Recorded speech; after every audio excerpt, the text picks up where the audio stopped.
This is the Compass Podcast, where we awaken our senses to the divine disruptions in the everyday. My name is Ryan Dunn, and in this episode, I thought we were disrupting a narrative. I had planned that we would deal with the traditional or stereotypical narrative of the Thanksgiving holiday in the United States. Why? Well, in hopes and expectation that we can inflict less harm and practice more compassion. In this case, in particular regards to the native or indigenous peoples of the Americas. We'll do some of that, but really, when I thought I'd be able to come on here and try to present some ideas on cultural awareness and Native American heritage, Holy Spirit revealed that I had a lot to learn about lament and humility and the healing process. That's a lot, and so this is a longer episode because honestly, I had a lot to learn and because we'll see healing is a process. So let's talk healing, history, Thanksgiving, gratitude, and lament. And we'll explore where God is disrupting us through our discomfort.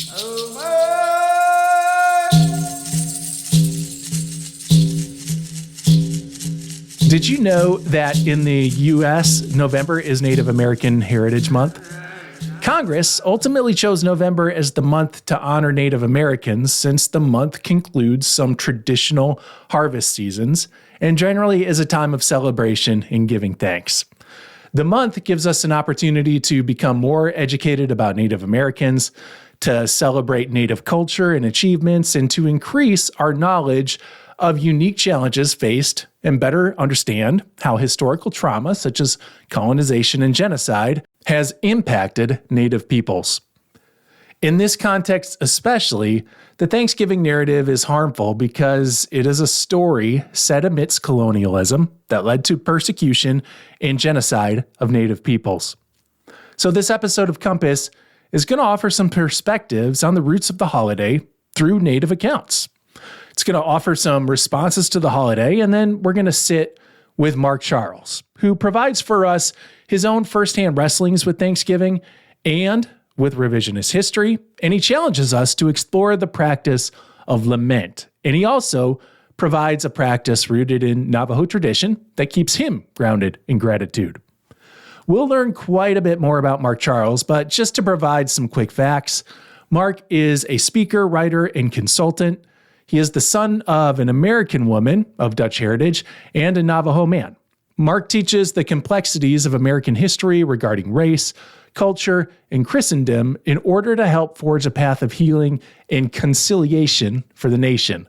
He is the co-author of the book Unsettling Truths, the ongoing Dehumanizing Legacy of the Doctrine of Discovery, and he wrote that with Soong Chan Ra, and Mark authors the blog Reflections from the Hogan.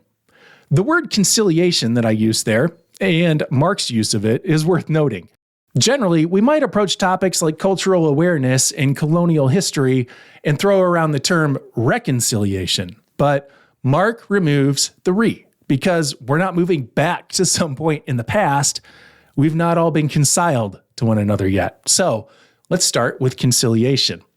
We've thrown around the word reconciliation on this podcast, specifically with Brian Tillman, who's visited us a number of times. We've heard his voice several times. And he challenged us with an idea from Malcolm X. In order for a wound to heal, we must first remove the knife. We can't fully heal a wound until we have removed the source of harm. That's the question I think God has been stirring up, and the idea that's been sitting with me in terms of Thanksgiving and our national storyline. What can we do about it in order to remove the knife? Let me note this. Gratitude is good. According to Psychology Today, it improves physical health. People who are mindful of gratitude report fewer aches and pains and express that they feel healthier than other people. Grateful people sleep better. Other people are drawn to grateful people. Gratitude reduces materialism in our lives, since we're more prone to be content with what we already have. It is a little ironic, though, that the day most attached with gratitude, Thanksgiving Day, that's a day all about, well, gluttony and overconsumption, isn't it? And then the day after it is like the most materialistic day of the year, right? When fights break out over TVs and such. Anyways, gratitude itself is good. There's no denying that. We should give thanks and appreciate things often.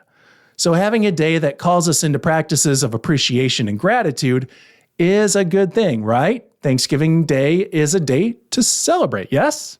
Well, in 1621, Pilgrims and Indians sat down to the first Thanksgiving dinner in Plymouth, Massachusetts. They ate wild turkey and corn, and everyone had a good time.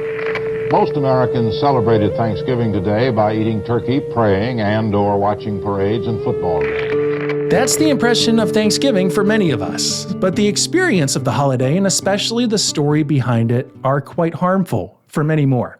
And we're going to explore those experiences and stories in this episode of Compass, beginning with a historical look at the genesis of the holiday.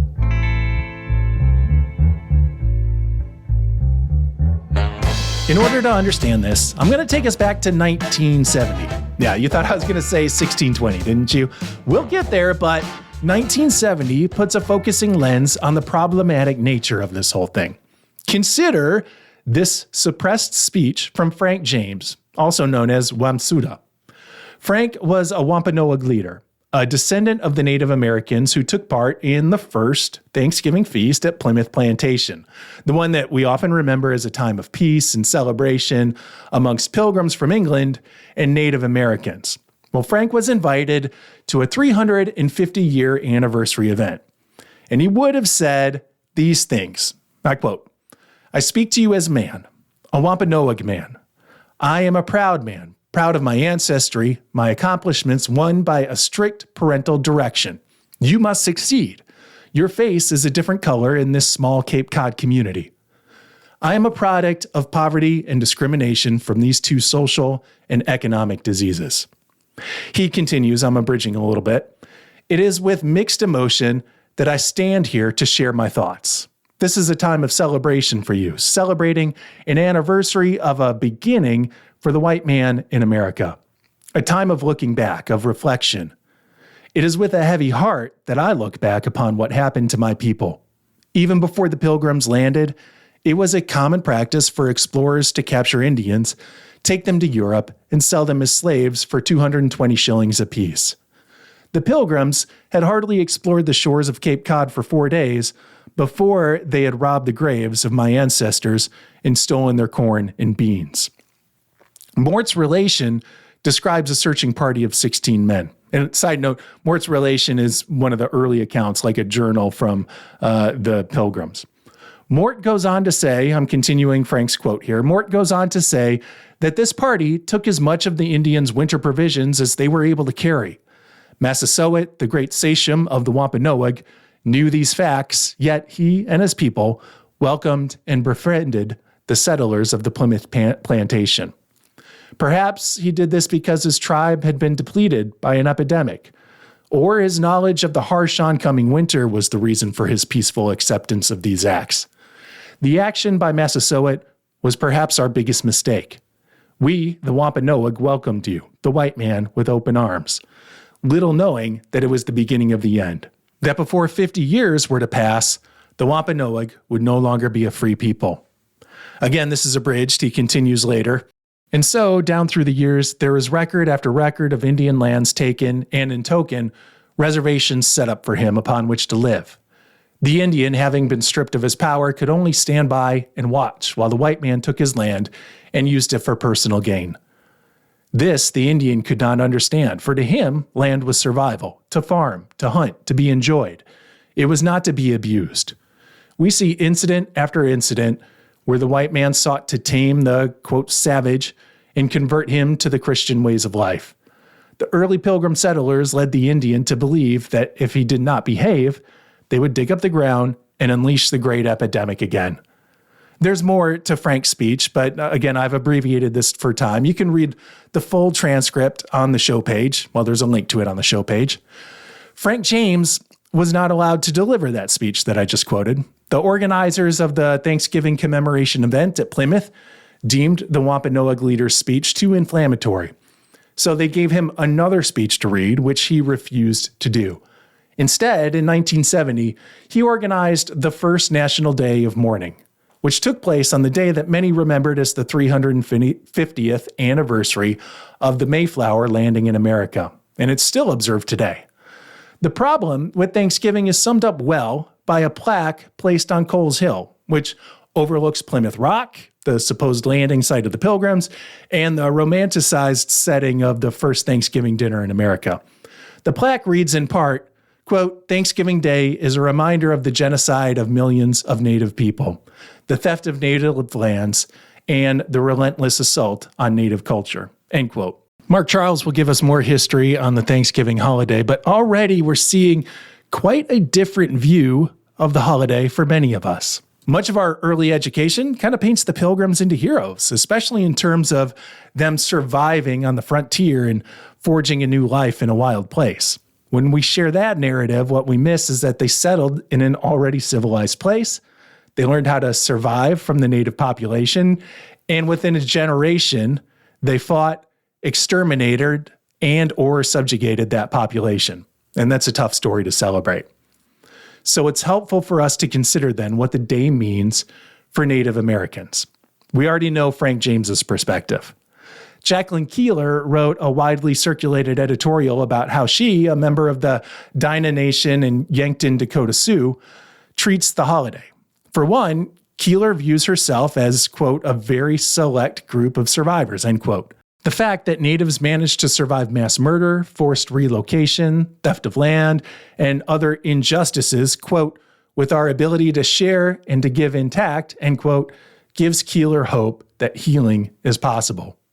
Award-winning author Sherman Alexie Jr., who is Spokane and Coeur d'Alene, also celebrates the contributions the Wampanoag people made to the Pilgrims. Asked in a Sadie magazine interview if he celebrates the holiday, Alexie answered with humor. Quote, "We live up to the spirit of Thanksgiving because we invite all of our most desperately lonely white friends to come eat with us. We always end up with the recently broken up, the recently divorced, the brokenhearted. From the very beginning, Indians have been taking care of brokenhearted white people. We just extend that tradition," end quote. Some indigenous peoples don't recognize the holiday because they give thanks year round. I still keep coming back, though, to the question of removing the knife. How do we discontinue the harm? And this is where I want to drop into the conversation with Mark Charles. I was interested in talking with Mark because the materials he's presented online are challenging. They humble me. And there's also, though, a sense of hope and expectation in them. And Mark was upfront about his journey to being done with Thanksgiving and why he thinks that if I'm going to be a person of compassion and healing, then I should skip it too.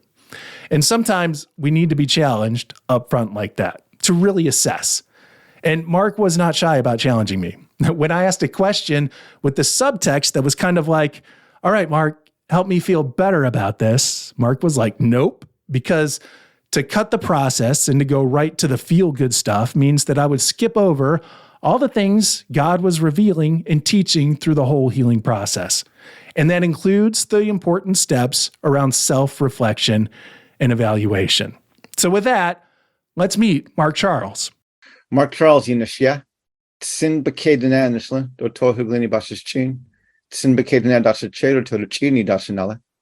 In our Navajo culture, when we introduce ourselves, we always give our 4 clans. We're matrilineals of people, and our identity comes from our mother's mother.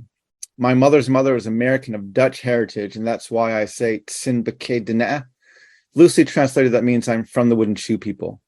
My second clan, my father's mother, is Tohiglini, which is the waters that flow together. My third clan, my mother's father, is also Tsin Bakadina. And my fourth clan, my father's father, is Toruchitni, and that's the Bitterwater clan. It's one of the original clans of our Navajo people. I also want to acknowledge I moved from the Navajo Nation to what's now called Washington, D.C. I've been living here with my family for about 7 years, and where I'm living now are the traditional lands of the Piscataway. So I want to honor the Piscataway as the host people of the land where I'm living. I want to thank the Piscataway for their stewardship of these lands. And I want to just state how humbled I am that I'm living on these lands today. We began this conversation with the idea that we were going to talk about Thanksgiving, and we're going to dive certainly far past Thanksgiving into I hope a richer cultural appreciation. And in beginning with that land acknowledgement, like you've already started to bring us there, but to step back into where we began with Thanksgiving, can you share a little bit about like what Thanksgiving has or has not meant according to your cultural experience? Well, so I grew up largely a white evangelical. I was raised in the Christian Reformed Church. My grandparents on my father's side, my Navajo side, were both boarding school survivors, and they worked as translators for the missionaries in the Southwest with the Christian Reformed Church. So they were converted to Christianity, but the Christianity that they were given was incredibly colonial, and it was basically a forced assimilation. The goal of the boarding schools run by both the churches and the state was to kill the Indian to save the man. And so my grandparents were told that their culture, their language, their understanding of the sacred were evil, and they had to give up that understanding and embrace a Western understanding and language and culture. And that was how they could earn the love of God. And so because of that, they did not teach the language or the culture to my father. And so he didn't know it well enough to teach it to me. And so I've been spending probably the last 20 to 25 years of my life decolonizing my faith. And part of that journey has been to really look closely at not only what are some of the holidays that we celebrate as a church, but what are some of the holidays that we celebrate as a nation. So I'm the co-author of a book. It's called Unsettling Truths, the ongoing dehumanizing legacy of the Doctrine of Discovery. And that book goes into in depth how the church got from the teachings of Jesus, who said things like love your enemies and pray for those who persecute you, to a doctrine, a literal doctrine that said you can kill people who don't look like, act like, sound like, or worship like you do. And so this book traces that journey, and then it looks at how that doctrine, the doctrine of discovery, gets embedded into the foundations of the nation and is used not only throughout our history, but even today to keep people of color, primarily African Americans and Native Americans, as well as women, oppressed and subjugated.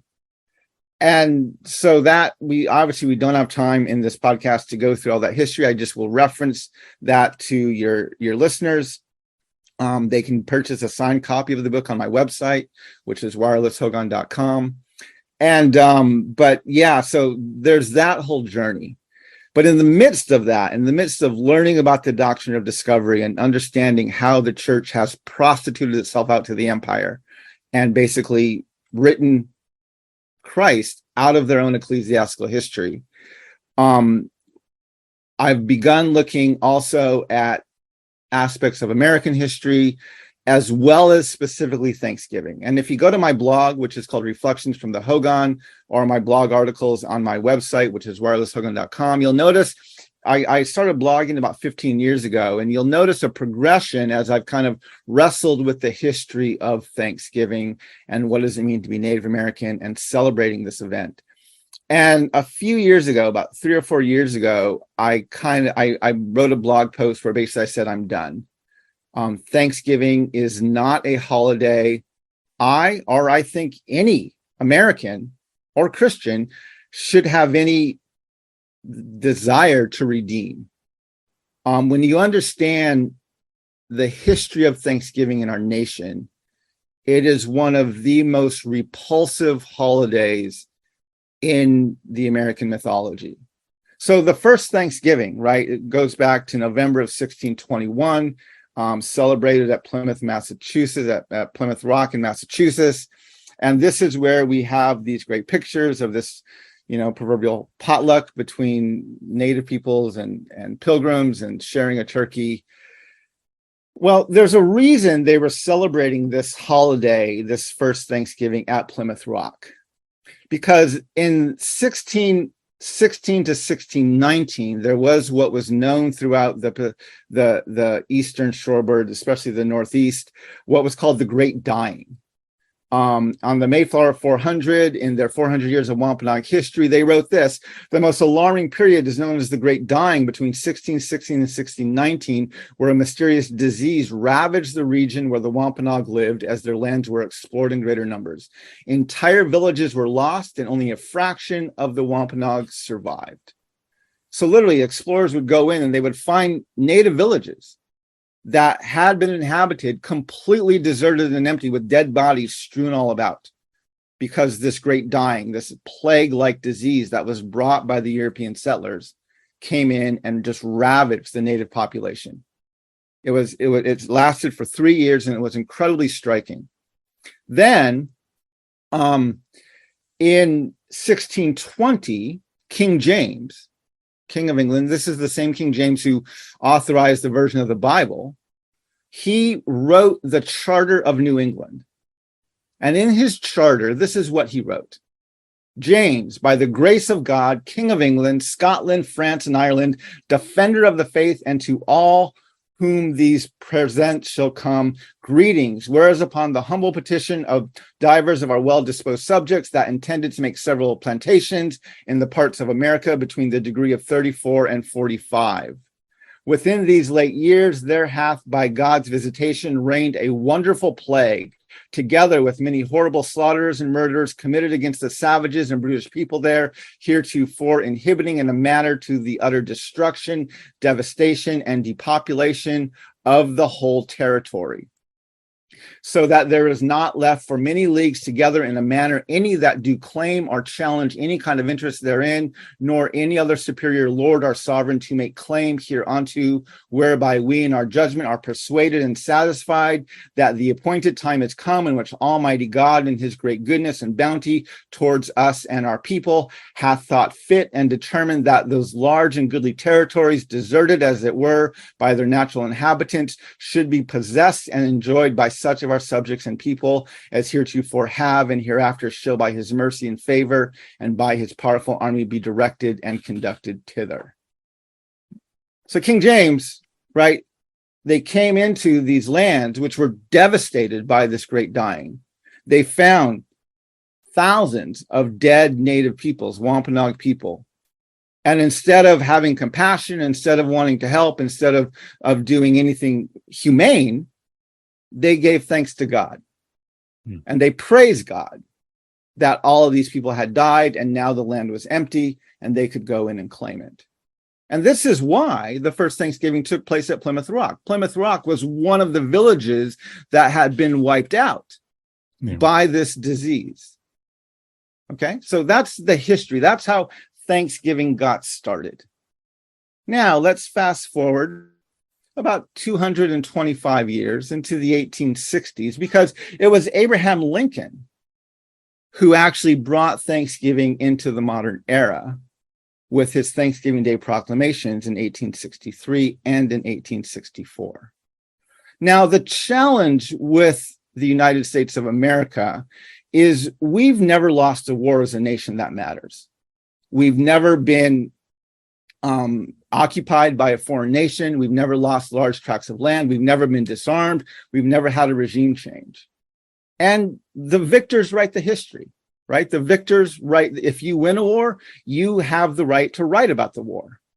And so when we look back at our history as a nation, it was constructed, it was written by Americans who won all their wars. We've never, as a nation, lost a war that matters. So because of that, most of our history is almost pure mythology. Let's just imagine for a moment. Let's just imagine that Nazi Germany wins World War II. Just pretend, okay? How would their historians, how would the Nazi historians have recorded the legacy of Adolf Hitler? Well, he'd be their greatest leader ever, right? Yeah. They brought them from global obscurity to global prominence. How would the Nazi historians have recorded the Holocaust? Well, we have Holocaust deniers today. Imagine if they lost the war or they won the war, right? What Holocaust? There was no Holocaust. The victors write the history, and this is incredibly dangerous. And so because of this, we actually don't have a clue who Abraham Lincoln is. We don't have a clue who he is. So in 1858, when Abraham Lincoln stepped onto the national stage, he was already known. It was already known. So the debate of the day, right? In 1857, we had the Dred Scott decision.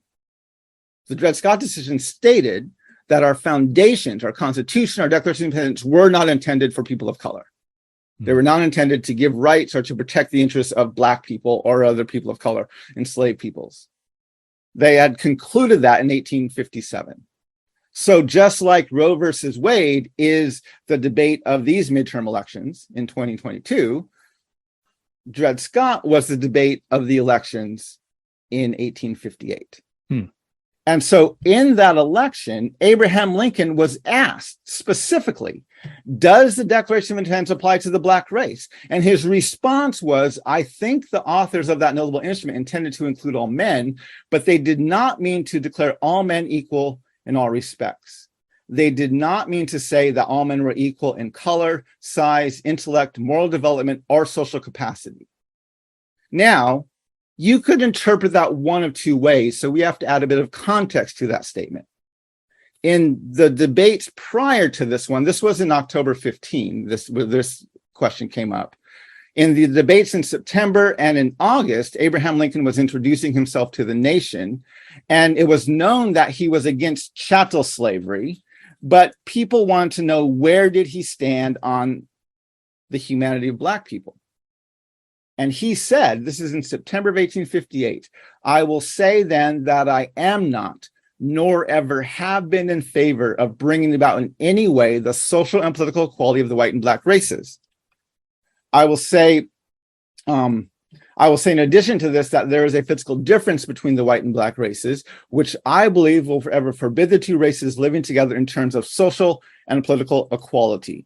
And inasmuch as they as they cannot so live while they do remain together, there must be the position of superior and inferior. And I, as much as any other man, am in favor of having the superior position assigned to the white race.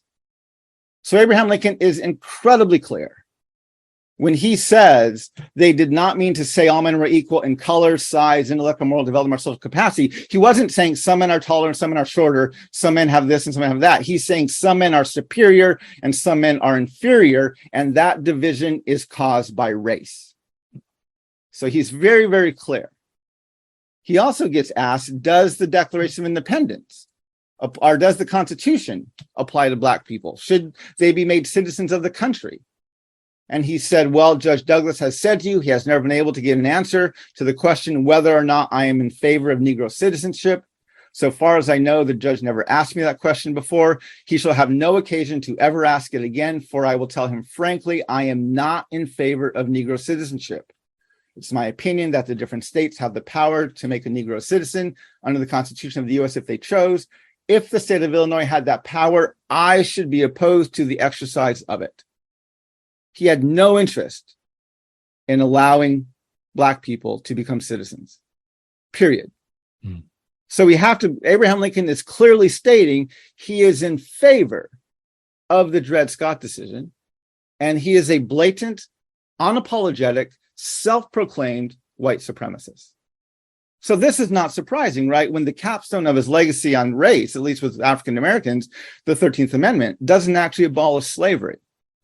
Neither slavery nor involuntary servitude, except as a punishment for crime, whereof the party has been duly convicted, shall exist. He didn't abolish slavery. He redefined and codified it and constitutionally protected it under the jurisdiction of the criminal justice system. The same criminal justice system that today has the highest incarceration rate of any country in the world and incarcerates people of color at 3 to 5 times the rate it incarcerates white people. This was Abraham Lincoln's vision. This was his dream. Now, so that just helps us understand who he was as a man and how he felt about race, and especially about white supremacy, where he was a blatant white supremacist. Now, in 1862, Abraham Lincoln signed 2 bills. He signed the Homestead Act and the Pacific Railway Act. The Homestead Act allocated the land and the resources the Homestead Act allocated 160 acres to any settler family who was willing to go west and homestead for 5 years. The Pacific Railway Act allocated the land and the resources to complete the Transcontinental Railway. Okay, this was in the spring and summer of 1862. Now, in 1864, Abraham Lincoln, in his State of the Union address, this is what he said. 1.5 million acres were entered under the Homestead Law, and the great enterprise of connecting the Atlantic with the Pacific states by railway and telegraph lines has been entered upon with a vigor that gives assurance of success. So what happened in those 2 years that made Abraham Lincoln so certain that we were going to complete Manifest Destiny? What happened in those 2.5 years? Well, if we go back and look at that history, okay, in 1862, we had the Dakota War of 1862, which resulted in the hanging of the Dakota 38 and the forced removal of the Dakota and the Winnebago from Minnesota. Also, in January of 1863, we had the Bear River Massacre, which was the deadliest massacre of Native peoples, the Shoshone Nation in northern Utah and southern Idaho. In 1863, we have the institution of the Long Walk, which was the forced removal of the Navajo and the Mescalero Apache from the Southwest. 10,000 of my Navajo people were rounded up and brought down to Bosque Redondo, which was called a reservation, but by every definition, it was a death camp. A quarter of our people died while imprisoned in that camp. And then in 1864, after the Sand Creek Massacre of the Cheyenne and Arapaho in eastern Colorado, right? So those 4 massacres happened in those 2 years between 1862 and 1864. And if you look on a map and you look at the primary routes of the Transcontinental Railway, there were 3 routes. There was a central route that had reached Omaha, Nebraska, had to go through Colorado, Wyoming, southern Utah, or northern Utah, and then went through Nevada and came out near San Francisco. There was a northern route that started in Duluth, Minnesota, and went through Minnesota, North Dakota, Montana, Idaho, and came out near Seattle. And there was a southern route that went through the territory of New Mexico, the territory of Arizona, and came out near Los Angeles. So after the removal of the Dakota and the Winnebago in Minnesota, after the Bear River Massacre in northern Utah and southern Idaho, after the Sand Creek Massacre in eastern Colorado, and after the Long Walk in the Four Corners region of the Southwest, you can see Abraham Lincoln was literally ethnically cleansing the primary routes of the Transcontinental Railway. Not only was he a blatant, self-proclaimed, unapologetic white supremacist, but he was one of the most genocidal presidents in our nation's history. I can only imagine how many Native lives were saved because this man was assassinated in 1865. So, in 1863, Abraham Lincoln wanted to unify the country, and he brought Thanksgiving in as a national holiday. He brought it into the modern era. Now, Abraham Lincoln was willing to do a lot to unify the country. In fact, if you go to the Lincoln Memorial and you will go into the museum at the base of the memorial, there's a quote about how much Abraham Lincoln loves this nation and wants to unify the country. And the quote says, "My primary object in this struggle is not to save or destroy slavery, it's to preserve the Union. And if I could save the Union without freeing a single slave, I would do it. If I could save it by freeing all the slaves, I would do it. And if I could save it by freeing some and leaving others alone, I would also do that." There's a quote hanging in the Lincoln Memorial that literally says, according to Abraham Lincoln, Black lives don't matter. He could give a crap about the Black life as long as he was able to unify and preserve the Union. So, in his Thanksgiving Day proclamation in 1863, what Abraham Lincoln said is that needful diversions of wealth and of strength from the fields of peaceful industry to the national defense have not arrested the plow, the shuttle, or the ship. The axe has enlarged the borders of our settlements. He's talking about westward expansion here. And the mines, as well of iron and coal and of the precious metals, have yielded even more abundantly than heretofore. They gave the mining rights to the railroad companies to financially incentivize them to complete the Transcontinental Railway faster. So the mining industry was rapidly expanding as we were moving further and further west. Population has steadily increased, notwithstanding the waste that has been made in the camp, the siege, and the battlefield. And the country, rejoicing in the consciousness of augmented strength and vigor, is permitted to expect continuance of years with large increase of freedom. No human counsel hath devised, nor hath any mortal hand worked out these great things. They are the gracious gifts of the Most High God. So, in the midst of committing genocide against Native peoples, Abraham Lincoln stops and proclaims a national day of thanksgiving to give thanks to God for the fruits of the genocide he is actively committing. This holiday is disgusting. We should in no way, shape, or form celebrate the holiday of Thanksgiving. It is a monument to the heresy of Christian empire and to the genocide of the United States of America,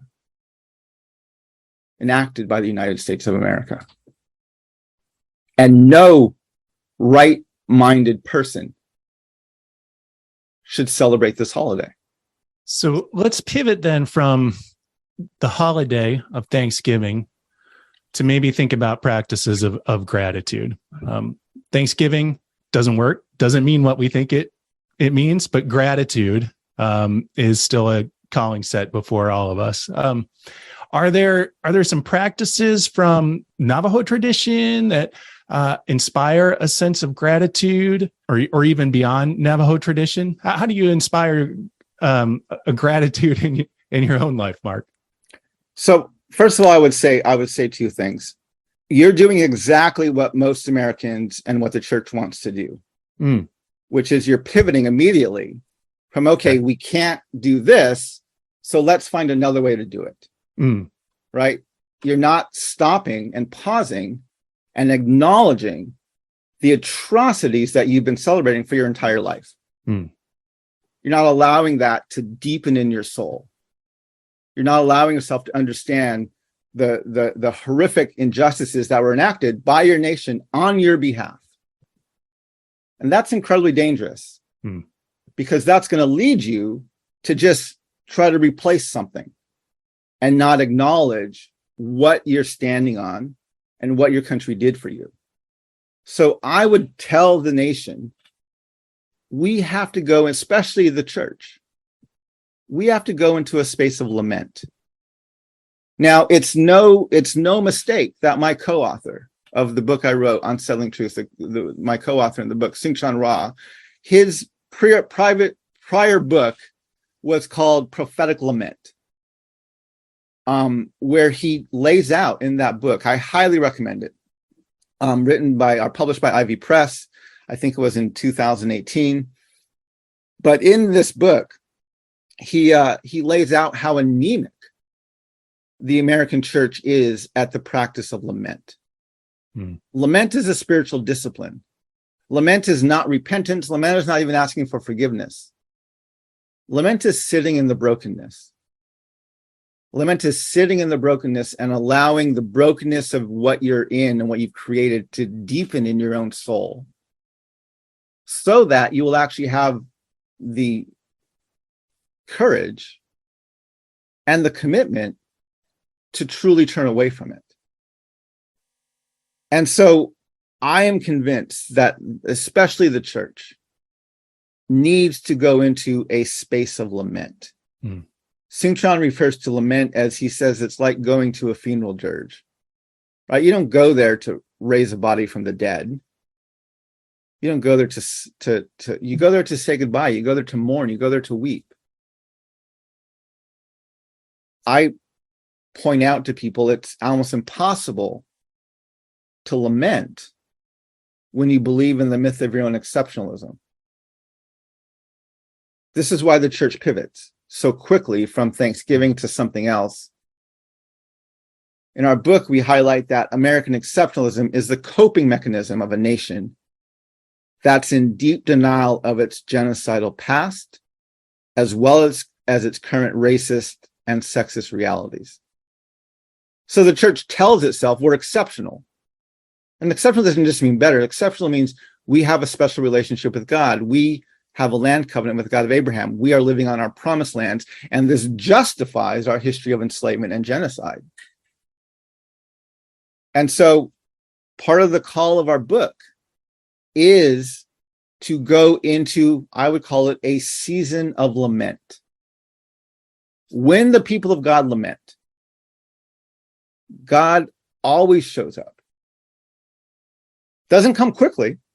In fact, allows the people of God to stay in lament longer than they're comfortable with, but God always shows up. And when God shows up, usually a path out or a solution is presented that no one ever imagined before. The challenge with the American church is, because it never stays in lament for very long, there's a whole side of God's character the church has never interacted with. It does not know the God of lament. And therefore, it never really repents of its brokenness. And so I would caution the church to pivot so quickly from, okay, Thanksgiving's that, so how else can we do this and still feel good about ourselves? Now, one of the practices that I actually have been instituted in my life from my Navajo people is, one of our traditions is we wake up in the morning and we run towards the east, and then we greet the morning sunrise with our prayers. And in my book, Unsettling Truths, I actually write about this in the foreword of the book, or in the introduction of the book. And I talk about the experience of watching the sunrise. I've been doing this fairly regularly for, I lived on the reservation for 11 years. I did it several times a week, almost every day when I was living on the reservation. When we moved to DC, it was harder to find a place to watch the sunrise in the midst of this concrete jungle. And so for the first 5 years, I didn't do it as consistently. But about a year and a half ago, I realized, almost 2 years ago now, I have to reinitiate this back into my life. And so I forced myself to find a place. I drive about 20 minutes away, and I sit along the Potomac River and I watch the sun come up as often as I can, maybe 2 or 3 times a week, sometimes maybe once or twice other weeks. I'm in a posture of prayer.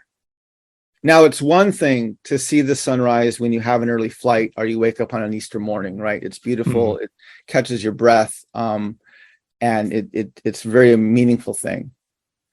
But it's something entirely different when you rise morning after morning, week after week, month after month, year after year, and eventually decade after decade. And when you do that, you begin to notice things, right? As the seasons come and go, as the birds migrate north and south, as the animals come and go, as the seasons change, right? You begin to notice these patterns. And the longer that you do this, the more you begin to recognize that you're not in control. And so much of Western culture is about maintaining control. This is why we have insurance for everything, right? This is why we're hypervigilant. We have a linear perception of time. A linear time perception gives you the illusion that you're in control. So much about Western culture is, how do we maintain control? This is why people get freaked out about the weather, right? It's one of the things we can't control at the moment. So it terrifies people.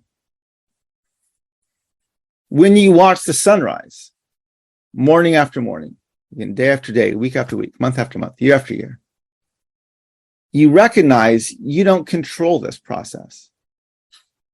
You can participate in it, you can be a part of it, you can enjoy it, you can see it, but you can't control it. You can't make it rise any faster or any slower.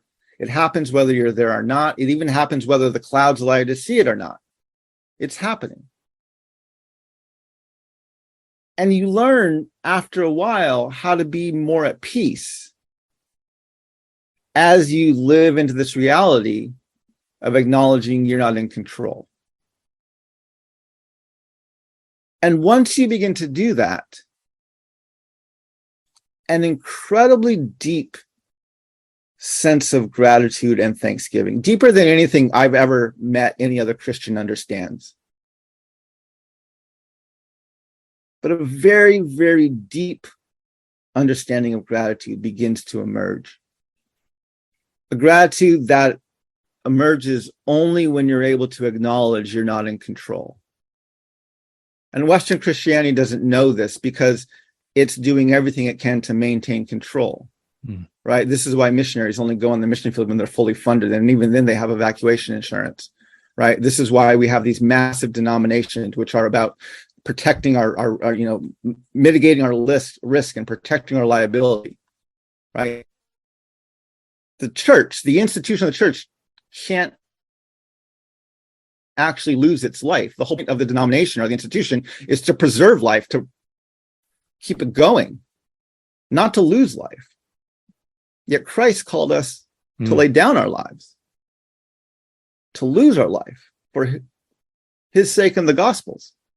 But the church can't do that because it serves an institution that is all about perpetuating its life. And so the church doesn't understand this type of gratitude that comes from a deep acknowledgement that says we're not in control.